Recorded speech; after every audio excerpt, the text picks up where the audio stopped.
Welcome back. नमस्कार दोस्तों, जैसा कि आप सभी लोग जान रहे हैं, इस समय ज्योग्राफी की सीरीज चल रही है। ज्योग्राफी का न्यू टॉपिक है क्लाइमेट चेंज, यानी जलवायु परिवर्तन, जलवायु विज्ञान का ये बहुत ही महत्वपूर्ण टॉपिक है। जैसा कि आप सब लोग जानते हैं कि ज्योग्राफी से कोई भी एग्ज़ाम हो, ज्योग्राफी से क्वेश्चन बनते ही बनते हैं, और उनमें भी अगर क्लाइमेट चेंज की बात हो तो it is very most important question. आज की डेट में पूरी दुनिया में यानी पूरे विश्व में आपको भी पता है क्लाइमेट चेंज पे हमेशा चर्चा होती रहती है। तो क्लाइमेट चेंज बहुत ही इम्पोर्टेंट टॉपिक है। इस समय जो भी एग्ज़ाम बन रहे हैं, हर एक एग्ज़ाम में क्लाइमेट चेंज से क्वेश्चन आता है। तो सबसे पहले आप समझिए कि क्लाइमेट चेंज होता क्या है, या जलवायु विज्ञान क्या होती है। तो जलवायु विज्ञान, विज्ञान की वह शाखा जिसमें जलवायु का अध्ययन किया जाए, उससे क्या कहेंगे, जलवायु विज्ञान कहेंगे। ठीक है, ये तो आप समझते ही होंगे। लेकिन हम आपको बात बताएंगे कि किसी भी स्थान अथवा देश में लंबे समय के तापमान की बात की जाए, वर्षा, वायुमंडलीय दबाव तथा पवनों की दिशा एवं वेग का समग्र अध्ययन ही क्या कहलाता है, आपका जलवायु विज्ञान कहलाता है। समग्र अध्ययन ही क्या कहलाता है, जलवायु विज्ञान कहलाता है। जलवायु की अगर बात करें तो जो भारत की जलवायु है वो कैसी जलवायु है। भारत की जलवायु क्या है, जलवायु उष्णकटिबंधीय मानसूनी जलवायु है भारत की। और मौसम वायुमंडल की क्षणिक अवस्था है। और जबकि जलवायु तात्पर्य अपेक्षा अगर लंबे समय तक मौसमी दशाओं के औसत से होता है। तो अगर हम बात करें, मौसम की बात करें, तो मौसम क्या होता है, आप देखते हैं कि 3 महीने 4 महीने में मौसम चेंज हो जाता है। मौसम परिवर्तन 3 से 4 महीने के अंदर हो जाता है। जबकि अगर बात करें क्लाइमेट चेंज की बात करें, जलवायु परिवर्तन की बात करें, तो इसके लिए कम से कम 30 से 40 वर्षों के बाद इसका परिवर्तन देखा जाता है। इसका परिवर्तन कब होता है, 30 से 40 वर्ष के बाद परिवर्तन होता है। तो ये बेसिक डिफरेंस है दोनों में। मौसम अरबी शब्द है, मानसून जो है वो अरबी शब्द है। अगर मानसून की बात करें तो मानसून कैसा शब्द है, ये आपका अरबी शब्द है। याद रखिएगा, एग्जाम में पूछ सकता है कि अरबी जो मानसून है वो कौन सा शब्द है, तो आप बताएंगे कि ये अरबी शब्द है। चलिए आगे बात कर लेते हैं। आगे ये बताना है कि जो आपका जलवायु परिवर्तन है वो भारत का जैसे उष्णकटिबंधीय मानसूनी है। तो इसके टाइप्स हम लोग आगे देखेंगे कि कौन कौन से टाइप्स होते हैं। लेकिन यहाँ पर जो आपने समझा है ये बहुत इंपॉर्टेंट था कि जलवायु क्या होता है, मौसम क्या होता है, और जलवायु और मौसम में क्या अंतर होता है। ठीक है, आगे बात करते हैं। अगर मौसम की ही बात करें तो मौसम में क्या होता है, बहुत सारी आपको ऋतुएं मिलेंगी। जैसे कि बहुत ही जो सबसे फेमस है आपकी वसंत ऋतु या ग्रीष्म ऋतु, वर्षा ऋतु, शरद ऋतु, हेमंत ऋतु या शिशिर ऋतु, यानी इस तरीके से ऋतुओं को बांटा गया है। बसंत ऋतु जो है वो चैत वैशाख के महीने में आती है। अगर अंग्रेजी में देखें तो मार्च अप्रैल में आती है।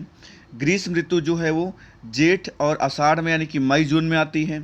वर्षा ऋतु आपकी सावन भादों यानी जुलाई और अगस्त में आती है। ठीक है, और शरद की बात करें तो आश्विन कार्तिक यानी सितंबर अक्टूबर में देखा जाता है। हेमंत ऋतु की बात करें तो मार्गशीर्ष और पौष यानी नवंबर और दिसंबर में देखा जाता है। माघ और फागुन में क्या होता है, शिशिर यानी कि जनवरी से फरवरी। तो ये हमारी क्या है, भारत की परंपरागत ऋतुएं हैं। आप लोग ध्यान दीजिएगा कि जो महीने हिंदी में दिए हैं और इंग्लिश में दिए हैं, इंग्लिश में तो आप लोग बताएं, हिंदी को भी थोड़ा मैच करके देख लीजिएगा।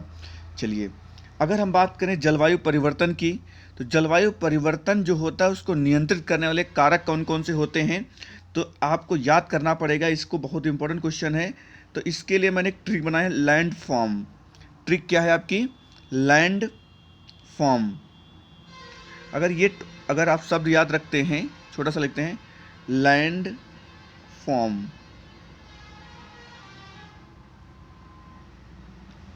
अगर इतना याद रखते हैं आप, तो इसी से सारा आपका मतलब सारे फैक्टर सब याद कर सकते हैं।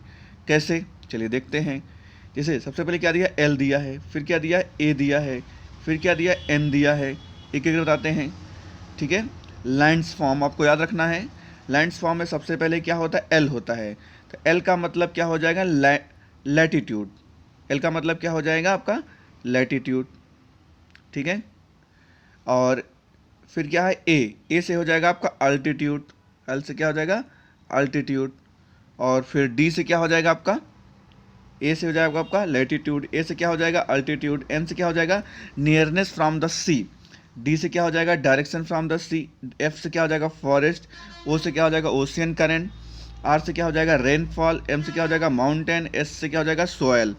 यानी इस तरीके से आप देख सकते हैं कि जलवायु को नियंत्रित करने वाले कारक जो हैं, सबसे पहले आपका अक्षांश है, दूसरा आपका ऊंचाई है, तीसरा समुद्र से निकटता, जितने निकट होगा उतने ज़्यादा ठंडा एरिया होता है, पवन की दिशा पर भी डिपेंड करता है, वन यानी कि जंगलों पर डिपेंड करता है, समुद्री जलधाराएं कैसी इस पर भी डिपेंड करता है, वर्षा और पर्वत पहाड़ों पर भी डिपेंड करता है, और मिट्टी किस टाइप की ये भी डिपेंड करता है।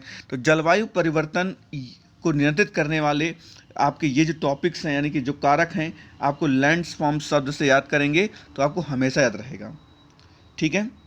और अगर आगे बात करें तो बहुत ही इम्पोर्टेंट टॉपिक और है इसी में अभी, ये टॉपिक है कि जलवायु के जो प्रकार हैं, वर्ड संकेत हैं, ये क्या हैं। तो आप सबको पता है कि जो जलवायु का जो वर्गीकरण किया था, जो प्रकार बताए थे, वो बहुत ही जो महान वैज्ञानिक थे जलवायु संबंधित, जो उनका बहुत सारा योगदान है, कोपेन साहब। कौन है? कोपेन साहब। कोपेन ने, ध्यान रखिएगा किसकी बात हो रही है इस समय, कोपेन की। कोपेन ने एक वर्गीकरण किया था, उसी वर्गीकरण को मैं बताऊंगा।